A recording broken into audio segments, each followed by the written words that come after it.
Hello, everyone. Welcome to the Gaslit Nation special bonus episode where we are going to go into the Trump indictment and break that down for you all. I want to just share really quickly because I had an interesting encounter last night here in Brooklyn. I was out with a friend doing choir practice. I kid you not, that's like one of my self-cares now. I go to a choir of a bunch of other fellow amateurs and we just glee club it up. We sing all the hits. I cannot sing. I'm just there for the joy. And then after our choir practice, we were heading over to a nearby bar and we're passing a building with, I guess, National Guardsmen, some U.S. military lingering out front, obviously organizing something. And I was watching this as we're headed towards the bar. And a couple hours later, when we came back, I stopped off at this building and I chatted with one of the security officers who was out front. It was a beautiful spring night and he was out front with some other coworkers, just sort of having one of those magical, warm nights in New York City of people sitting on a stoop. And I asked him, I said, why were there National Guards here? Were they? And he confirmed what I suspected. And it was because that building was being used to house some of the vulnerable people, some of the asylum seekers that are being weaponized by DeSantis and Abbott in Texas, and being sent to New York City, which is already under immense strain in its slow recovery from being ground zero of a once-in-a-century pandemic. And I asked this security guard, I said, well, do these asylum seekers, do they need anything? Or what could we bring them if I came back tomorrow? And he said, no, they in this location, everyone's fine. He really was like, no, he listed all the things that they had, which was wonderful to hear. I don't know if all locations are like that, but he was very reassuring with what a good operation there was in taking care of people. And I was really glad to hear that. And I said, yeah, and fuck DeSantis. And he laughed. I'm not going to get him in trouble. He just laughed because it was really random. I just came out and said that. But I did want to just raise this and say, yeah, fuck DeSantis. You're sending us all of these vulnerable people. And we being New York City, a predominantly working class city, all of these people are rising up and doing God's work to take care of the vulnerable, because that is how you actually practice the Christian faith you seem to uphold, or any faith in general. I do want to say I live in one of the safest precincts in all of New York City, which also happens to be one of the culturally diverse religions. We've got mosques, we've got all types of churches, synagogues, and so on, and Hindu and Sikh temples. Like, it's an extremely diverse precinct, which also happens to be the safest. And that's the New York City that these wannabe fascists in Florida and Texas don't want you to know about. And it's the one that takes care of human beings and treats humans like humans and stays human. So yay to New York. Thank you so much for all the people taking care of those asylum seekers. Yay to New York for that respect. And it's a shame that the worst exports of New York are the people like Trump and his mafia goons and his plutocrat partners that are currently still holding this country hostage, whether in office or out of office. So, as you can imagine, we've had a lot of inquiries about our thoughts about the Trump indictment. The first time that the Department of Justice investigated Donald Trump was 50 years ago in 1973. So we're now on the centennial. They never followed through with any kind of indictment. It was only an investigation for that period of time, and they finally done so. And so what does it mean? Well, initially, people were clapping like seals about that indictment because they are avoiding historical context and avoiding common sense. They are avoiding the context of Trump's criminal history, about which we have both been warning, since 2016 and before. A history of transnational organized crime, a history of domestic corruption, a history of abuse, and a history of espionage, where you can find documents going back to, I think the documents are from the 1980s, but regarding the 1970s, in what was then Czechoslovakia, describing Trump as an asset for the Kremlin, describing deals he's made with the U.S. government in order to protect him from any kind of prosecution, and then describing requirements that Trump would have to do in order to get this special treatment, including having 3 children, running for president, all the stuff that came true. The existence of those documents was verified by journalist Luke Harding, but it hasn't been followed up on. And so a lot of times when folks are like, this guy is like a crime machine, he's committed, so many crimes, I've lost count. The crimes he's committing include, treason and fomenting a coup. Why in the world are our national security services not treating this as a serious threat to America? I think a lot of the answers to that lie in this partnership between Trump and agencies like the FBI and possibly the CIA, in which they have a shared, mutually beneficial relationship involving, money laundering, arms trading, and, selling state secrets. And so that's what this particular indictment is about. Both times when Trump was raided by the FBI in August last year, and then when he was indicted, I guess it's been, about 2 weeks ago. He was the one who announced it in advance. Trump set that narrative. He revels in it. He doesn't actually feel frightened by it because there have not been consequences, because that broader system that I'm describing, the system around him, has not been dismantled. You do not see, obviously, Merrick Garland or the rest of the DOJ or Jack Smith going after his accomplices, lifelong accomplices like Roger Stone or Paul Manafort or Michael Flynn, recent accomplices like Steve Bannon, mafiosos like Felix Sater, mafia, FBI government liaisons like Rudy Giuliani. We can go on and on. He's surrounded by literal foreign agents, Manafort, Flynn, Tom Barrack. These are all registered foreign agents.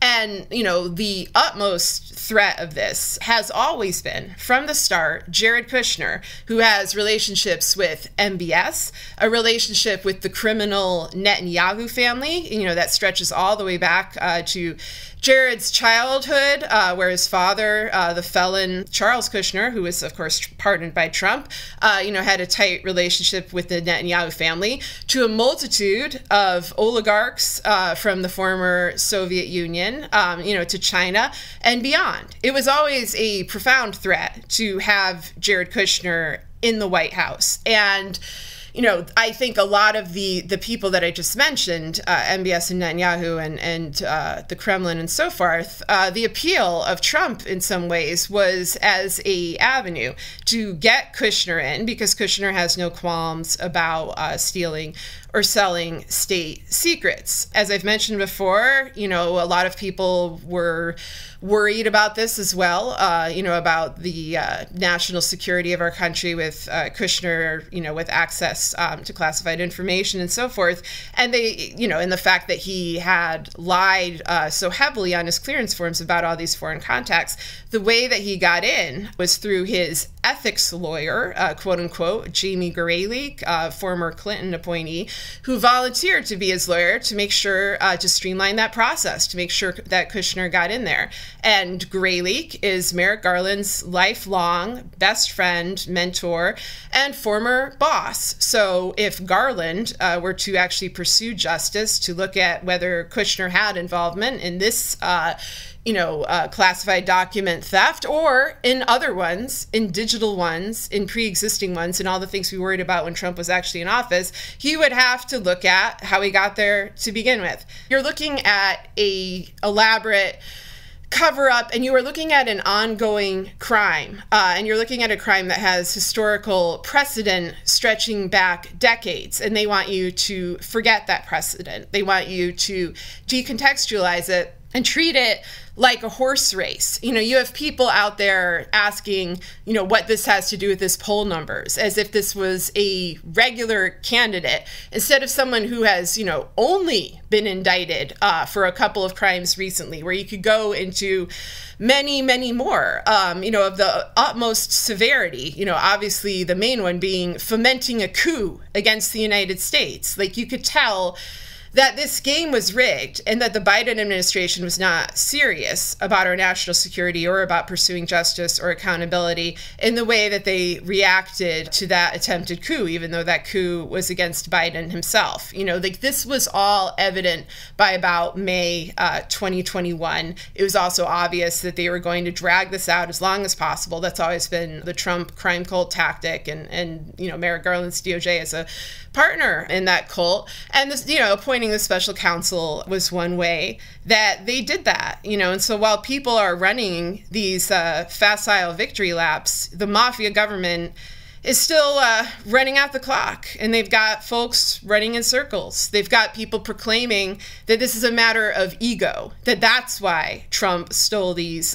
documents, that that's why he did this, that it's not money or espionage, that it's not the people surrounding him that chose which documents to take, that chose which relationships to build, that it's not, skilled operatives like Kushner or Bannon or Flynn or others. They're pretending it's about Trump and his feelings. And I don't care about Trump's feelings. I care about your feelings. I care about the feelings of the American people. And so you should be very wary when you see people bringing that up, because Trump does not care about your feelings either. Trump does not care about the feelings of Jack Smith. Trump does not care about the feelings of Merrick Garland. He cares about three things, money, power, and impunity, immunity from prosecution, which so far he's gotten. And so back on that, speaking about running out the clock, the reason that these charges are being brought now is because there's no way that this can be resolved before the election. And there's something incredibly grotesque about the fact that they're even trying to make this like a, horse race typical American election. But it's also, they're adding in this, little bit of drama and intrigue about what is a very serious subject, which is a profound threat to national security. They're not treating it seriously. I don't know how folks don't see this, especially after the appointment of Eileen Cannon. You're this Trump-selected judge that's going to be the arbiter of justice in this case. There's all these, what are the odds? It's like, well, the odds are rigged. The game is rigged. And that's what they see it as. They see it as a game. They don't see this as about the survival of our country or the welfare of our citizens. It's only a game to them. There's a couple other things that I think are notable. Back in September, I was noticing that there were all these simultaneous attacks on a variety of, a variety of media fields, in entertainment, in social media, obviously with Twitter and Musk, and a lot of deletions of online news archives, a lot of websites shutting down. You're seeing now, similar things happening with Reddit, with Discord. You're seeing this loss of online community, and you're also seeing a strike in the entertainment industry due to, terrible deals with streaming services and the threat of AI.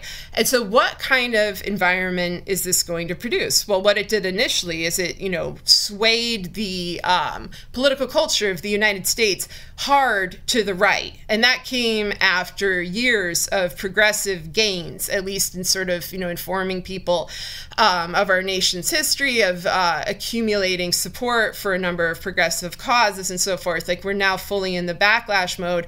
The mode we're going to be in, looking into the future, is one where the Trump show is the only show, because other, modes of entertainment will have been quashed. There won't be new shows to watch. There's going to be limited online content to read. You're already seeing a lot of things auto-generated by AI, and so this is the thing. And I sort of felt like a test run of this strategy happened last year at the Johnny Depp Amber Heard case. Like, how do you basically force a population to watch a trial, even if they're not particularly invested in the actors? Like, the individuals handling the social media aspect of that trial's coverage, the ones that were working on Depp's side, knew how to do that. And so I think we're going to get even more of that, of course, because it's combined with an election, and pundits and so forth are treating it like a joke. And so, to sum up,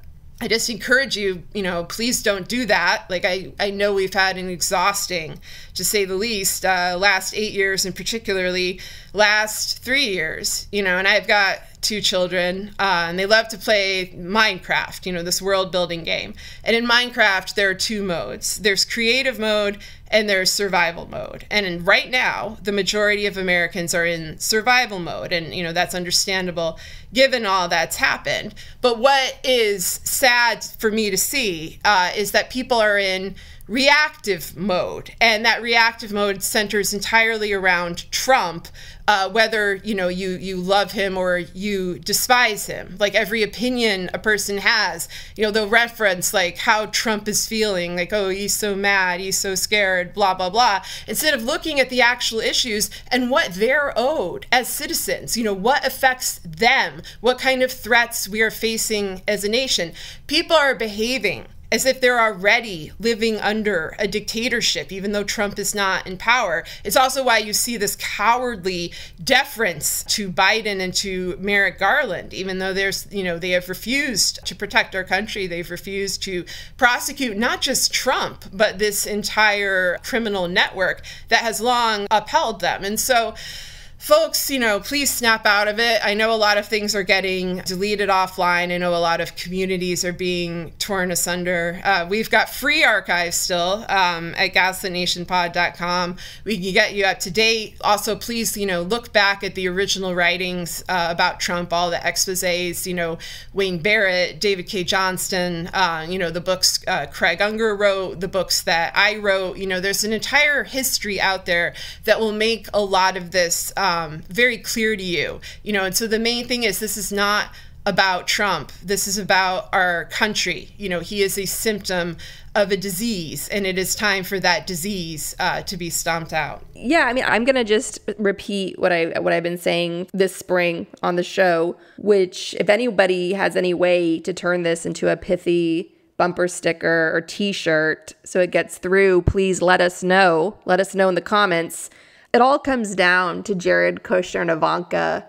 Vanity Fair wrote some spicy piece saying, ha ha ha, like, Ivanka's quiet now.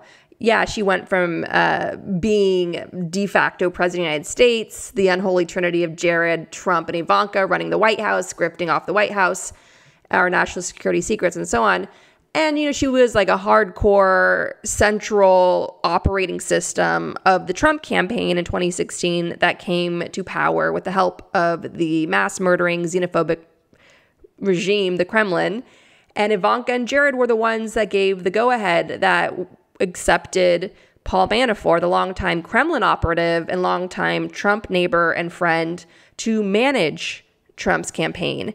And Manafort did it for free because he was returning a favor for money lost in bad investments for notorious Russian oligarch Oleg Deripaska, who's very close to Putin, who's one of Putin's wallets, meaning that he would weaponize his stolen wealth in fancy Western capitals, mostly in Europe, mostly in London, Londongrad.